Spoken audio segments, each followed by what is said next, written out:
नमस्कार दोस्तों, क्या आपके नींबू के पौधे पर फल नहीं आते हैं? फूल तो आते हैं लेकिन फल में कन्वर्ट होने से पहले झड़ जाते हैं। या आपके नींबू के पौधे पर बिरर-बिरर करके फल आते हैं? आपके नींबू के पौधे पर ग्रोथ नहीं होती है? आपके नींबू का पौधा है जो बहुत लंबे समय के बाद फल देता है, फूल देता है? या आपका नींबू का पौधा बहुत बुरी कंडीशन में है, बारिश की मार खा गया है, यानी कि ओले की मार भी पड़ गई है? तो इस हालत में आज एक ऐसा खाद लेकर आई हूँ जिसका प्रयोग करते हैं तो आपका पौधा स्वस्थ रहेगा और हमेशा फलों से भरा रहेगा। अगर उस पे फूल आ रहे हैं तो सारे फूल फल में ही कन्वर्ट होंगे और देखिएगा दोस्तों कि कितने ज़्यादा फ्रूटिंग आपको देखने को मिलेगी। तो मेरे इस पौधे पे तो फल बहुत ज़्यादा आए थे, कुछ ही फल बचे हैं और कुछ गिर गए क्योंकि हमारे यहाँ ओला पड़ा था, यानी कि बर्फ़ वाली बारिश हुई थी जिसके कारण मेरा पौधा बहुत बुरी तरीके से क्षतिग्रस्त हो गया। अगर आपका भी पौधा ऐसा हुआ होगा तो इस खाद को आप डालिएगा, जितना बचा होगा उतना फ्रूट आपका स्वस्थ हो जाएगा, ठीक है? तो चलिए इस खाद को डालने से पहले हम प्लांट से रिलेटेड आपको कुछ जानकारी बता दें, ताकि अगर आपके पौधे पर फूल आते हैं तो फल में कैसे वो कन्वर्ट होंगे, ठीक है? तो सबसे पहला ध्यान ये रखना है कि अगर आप गर्म इलाके में रहते हैं तो 4 से 5 घंटे की धूप दिखाइएगा। अगर ठंडी वाले इलाके में रहते हैं तो 8 से 9 घंटे की धूप दिखाइएगा। अगर गर्म इलाके में रहकर और धूप अधिक दिखा देंगे तो कभी-कभी फूल गर्मी के कारण भी जल जाते हैं, झुलस जाते हैं, झड़ जाते हैं, ठीक है? तो इस बात को ध्यान में रखिएगा।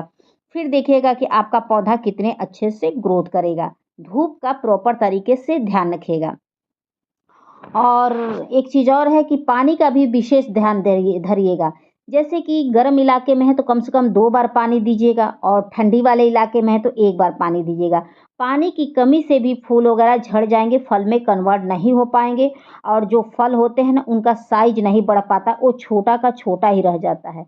तो पानी का भी ध्यान रखिएगा, पानी में कोई कंजूसी ना होने पाए। अगला ज़रूरी ये है कि आप अगर गमले में लगाए हैं नींबू का पौधा तो उसे कम से कम 2 बार खाद दीजिएगा पौधे की मिट्टी में, ताकि पौधे की जो मिट्टी है उसकी उर्वरा शक्ति बढ़ती रहे, जिससे पौधा अच्छे से ग्रोथ करे। जब पौधे अच्छे से ग्रोथ करते हैं तो उसपे फ्रूटिंग बहुत अच्छे से होती है। तो इन सब चीज़ों का आप ज़रूर ध्यान धरिएगा, फिर देखिएगा कि आपका पौधा बहुत अच्छे से फ्रूटिंग करेगा और ग्रोथ में कोई कमी नहीं होगी दोस्तों। ठीक है? इस चीज़ का ध्यान रखिएगा। और एक बार मिट्टी की खुदाई करते रहिएगा महीने में। मिट्टी की खुदाई करने से मिट्टी की उर्वरा शक्ति बढ़ती है जिससे पौधे ग्रोथ करते हैं। दूसरा काम यह करिएगा, अगर पौधे के ऊपर कीड़े-मकोड़े कुछ भी लग जाते हैं तो उसका समय रहते इलाज करिएगा। क्योंकि ज़्यादातर नींबू के पौधे पर एक ऐसे कीड़े लगते हैं जो पत्तियों को खा जाते हैं, फलों को काट कर के गिरा देते हैं। तो उसके लिए आप नमक के घोल का छिड़काव करिएगा, नहीं तो फंगिसाइड पाउडर का, नहीं तो शैम्पू का, ताकि पौधे के ऊपर कोई कीड़े-मकोड़े ना लगने पाएँ और पौधा स्वस्थ रहे और सुरक्षित रहे, जिससे उसको फ्रूटिंग करने में आसानी हो। क्योंकि ये छोटी-छोटी गलतियों के कारण ही कभी-कभी पौधे हमारे फल देने में काफ़ी विलंब लगा देते हैं। अगर फूल आते हैं तो भी झड़ जाते हैं। तो छोटी-छोटी गलतियों को ध्यान में रखना चाहिए, नहीं तो फल नहीं आप प्राप्त कर सकते हैं। ठीक है?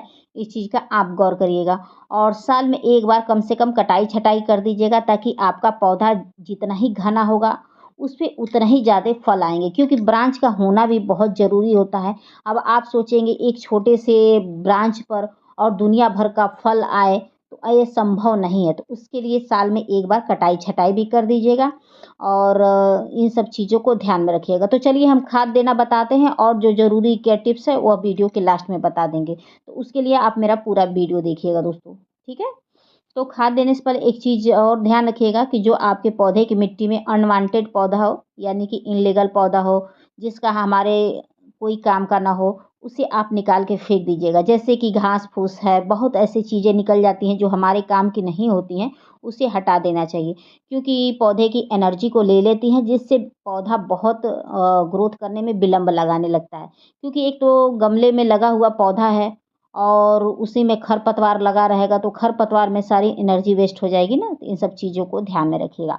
और मिट्टी की खुदाई कर दीजिएगा। मिट्टी की खुदाई करके कोई भी देखिए खाद डालना चाहिए तो वो पौधे की जड़ों तक आसानी से पहुँच जाता है और पौधों को जल्दी सूट करता है। तो मिट्टी की खुदाई आप ज़रूर करिएगा। और ये एक फ़ायदा और होता है कि एक्स्ट्रा जो जड़ें रहती हैं वो भी कट के निकल जाती हैं, क्योंकि कभी-कभी गमला रूट बाउंड हो जाता है तो उसके कारण भी हमारे जो फल आते हैं उनका साइज़ नहीं बढ़ पाता है। ग्रोथ रुक जाती है, कोई भी खाद देते हैं तो सूट नहीं करता है।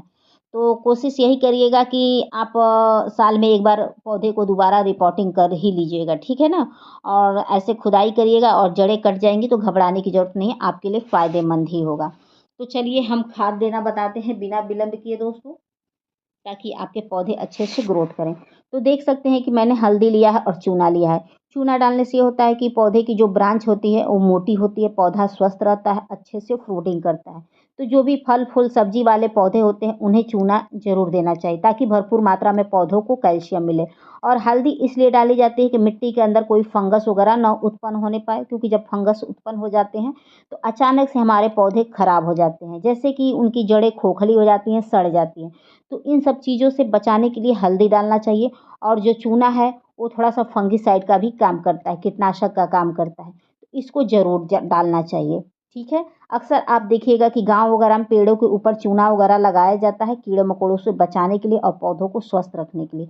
उसके बाद ऐसे पानी में थोड़ी देर के लिए भिगो के रख दीजिएगा ताकि अच्छे से ये घुल जाए और पौधे की मिट्टी में मिल जाए, ठीक है? तो कुछ देर के लिए ऐसे छोड़ दे रहे हैं हम। ताकि ये अच्छे से गल जाए। उसके बाद मैंने नीम खली लिया। नीम खली डालने से ये होता है कि मिट्टी के अंदर ऐसे बहुत कीड़े-मकोड़े होते हैं जो हमारे पौधे के लिए बहुत घातक होते हैं। जैसे कि जड़ों को खोखला करते हैं, काटने लगते हैं, जिसकी वजह से अगर जड़ें कटने लगती हैं या काटने लगते हैं, उसकी वजह से यह देखने को मिलता है कि हमारे फल गिरने लगते हैं। जब जड़ों को नुकसान पहुँचेगा तो ऊपर पत्तियों को नुकसान पहुँचेगा, फलों को भी नुकसान होगा ही और कभी-कभी फल झड़ना शुरू कर देते हैं, ठीक है? तो कीड़ों-मकोड़ों को भगाने के लिए महीने में 1 बार नीम खली ज़रूर डालना चाहिए, हर पौधे में डालना चाहिए। ये नहीं कि बस नींबू में आप डालिए, आप हर पौधे में डालिए। फिर देखिएगा कि आपका पौधा कितना स्वस्थ रहेगा और हमेशा हेल्दी रहेगा, हमेशा फ्रूटिंग करता रहेगा, कभी उसको कोई प्रॉब्लम नहीं आएगी, ठीक है? उसके बाद मैंने आलू, प्याज़ का छिलका लिया है, उसके बाद इसमें केले का छिलका है। यह एक ठंडक वाली खाद है, पौधों को ठंडक मिलती है और इसमें भरपूर मात्रा में पोटाश पाया जाता है, जिससे यह देखने को मिलता है कि हमारे पौधे में जो फल हैं उनकी बढ़ोतरी होती है, फलों की मात्रा बढ़ती है, फूलों की संख्या बढ़ती है। तो इसका प्रयोग भी आप हर दूसरे तीसरे दिन कर सकते हैं, इसका कोई बाउंडेशन नहीं, उल्टे आपके पौधों को फ़ायदा ही करेगा दोस्तों। अगर पौधे की पत्तियाँ लाइट कलर की हो गई हैं, लग रहा है जैसे उसकी नसें दिख रही हैं, तो वो समस्या दूर हो जाएगी, पौधा एकदम डार्क कलर का हो जाएगा उनकी पत्तियों को। और इसको डालने से सूखता हुआ पौधा हरा-भरा हो जाता है, हेल्दी हो जाता है और हमेशा फ्रूटिंग के लिए रेडी रहता है।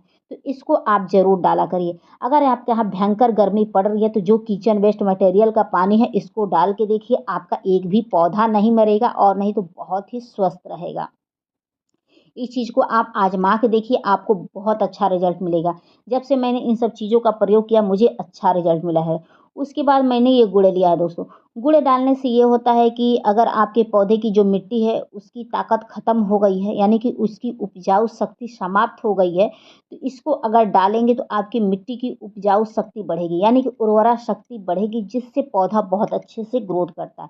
तो मिट्टी को ताकतवर बनाने के लिए गुड़ की डली डालनी पड़ती है। तो जो मैंने गुड़ की डली दिखाया है उसका आधा लिया था और इसको मैं गला के रखी हूँ। 6 घंटा पहले मैंने गलाया था दोस्तों। आप चाहें तो 3-4 दिन पहले भी गला सकते हैं, ये पौधों के लिए बहुत अच्छा है, ठीक है? तो मेरे पास ऑप्शन नहीं था और मुझे इसी पर वीडियो बनानी थी तो मैं 6 घंटा पहले ही भिगोई हूँ। तो आप लोग 2 दिन पहले भिगो लीजिएगा ताकि यह एक एसिड का रूप ले लेगा तो पौधों को और फ़ायदा करेगा। उसके बाद मैंने ये हड्डियों का चूरा लिया है। हड्डियों का चूरा डालने से ये होता है पौधे की ग्रोथ बहुत अच्छी होती है क्योंकि इसमें कैल्शियम भरपूर मात्रा में मिलता है। तो इसका अगर प्रयोग आप करते हैं तो आपका पौधा हमेशा हेल्दी रहेगा, ब्रांच हमेशा मोटी रहेगी क्योंकि ब्रांच का मोटा होना, स्वस्थ होना भी बहुत ज़रूरी होता है। उसके लिए जिस भी चीज़ में अगर कैल्शियम मिलता हो तो वह आप अपने पौधे को डालिए। ये नहीं कि आप हड्डियों का चूरा ही डालिए, इसकी जगह आप और भी कुछ डाल सकते हैं, जैसे चॉक डाल सकते हैं और अंडे के छिलके हैं, जो आपको सूटेबल लगे उसको आप डालिए। और मार्केट में बहुत ऐसी चीज़ें मिलती हैं जिसमें भरपूर मात्रा में कैल्शियम मिलता है, उस वो भी ला के डाल सकते हैं, क्योंकि डालना बहुत ही ज़रूरी होता है, उसी से पौधे हेल्दी रहते हैं और फ्रूटिंग के लिए रेडी होते हैं। ठीक है? इन सब चीज़ों का आप प्रयोग करिए। तो मैं डायरेक्ट ऐसे डाल दे रही हूँ, अगर आपको डालना होगा तो 1 चम्मच के करीब डालिएगा, ठीक है? 1 चम्मच से अधिक ना डालिएगा, नहीं तो पौधे को सुखा भी सकती है, इस बात को ध्यान में रखिएगा। उसके बाद जो मैंने ये खाद बनाया उसको डाल दे रही हूँ और जो बचेगा पानी मैं उसको दूसरे पौधे में डाल दूँगी, क्योंकि मैं उतना ही डालूँगी कि जितना इस पौधे की मिट्टी की ज़रूरत हो, और एक्स्ट्रा जो बचेगा उसको मैं दूसरे में अप्लाई कर दूँगी। एक चीज़ और नोटिस करिए दोस्तों कि मैं इसमें पानी डाली हूँ और पानी कितना तेज़ी से ये सोखना मेरा गमला शुरू कर दिया है दोस्तों। ठीक है? तो चलिए एक चीज़ और बता दें कि आप लोग मिट्टी भी अच्छी तैयार रखिएगा। जब अच्छी मिट्टी रहेगी तो उसी मिट्टी के कारण आप फ्रूटिंग अच्छा ले पाएँगे। ठीक है? क्योंकि मिट्टी का भी अहम भूमिका होता है पौधे की ग्रोथ में, फल आने में, फूल आने में। तो मिट्टी के लिए आप क्या कर सकते हैं, कोई भी आप मिट्टी लीजिएगा, उसमें 50% के करीब, उसमें 50% आप गार्डन की मिट्टी, 50% में 25% बालू, 25% कोकोपीट ले लीजिएगा, चाहे धान का भूसी लीजिएगा, कुछ भी ले लीजिएगा, लेकर और उसमें अच्छे से मिलाकर और उसमें फंगिसाइड पाउडर मिला के और पौधे को रिपोर्ट कर दीजिएगा। क्योंकि जब मिट्टी ढीली होती है तो उसमें पानी भी नहीं टिकता है, जिससे पौधे ग्रोथ करते हैं। उसमें जड़ों का निर्माण भी बहुत अच्छे से होता है। मिट्टी की उर्वरा शक्ति बढ़ती रहती है, क्योंकि उसमें पानी का ठहराव नहीं होता। और जो चिकनी मिट्टी होती है वो पौधे के लिए उचित नहीं होती है। ठीक है? इस चीज़ का ध्यान रखिएगा। गमले का चुनाव हमेशा अच्छा करिएगा। ऐसा गमला लीजिएगा जिसमें ढेर सारे ड्रेनेज बने हों, पानी डालें और छन के निकल जाए, पानी का ठहराव ना हो। फिर देखिएगा कि आपका कोई भी पौधा आपके गार्डन से जाने का नाम नहीं लेगा, सालों साल आपके गार्डन में बना रहेगा और हमेशा फलों और फूलों से भरा रहेगा। तो एक बार फिर से रिपीट कर देते हैं दोस्तों, इस खाद का प्रयोग आप सभी तरह के पौधे में कर सकते हैं दोस्तों। ठीक है? तो आप लोग को मेरी वीडियो पसंद आएगी तो please like, subscribe, comment and share ज़रूर करिएगा। आशा करती हूँ कि आप लोग को मेरी वीडियो पसंद आई होगी तो प्लीज़ बेल आइकन का बटन ज़रूर ज़रूर दबा दीजिएगा। फिर मिलते हैं नेक्स्ट वीडियो में नेक्स्ट टॉपिक के साथ। Thank you for watching. Take care. शुभ रात्रि। Bye bye.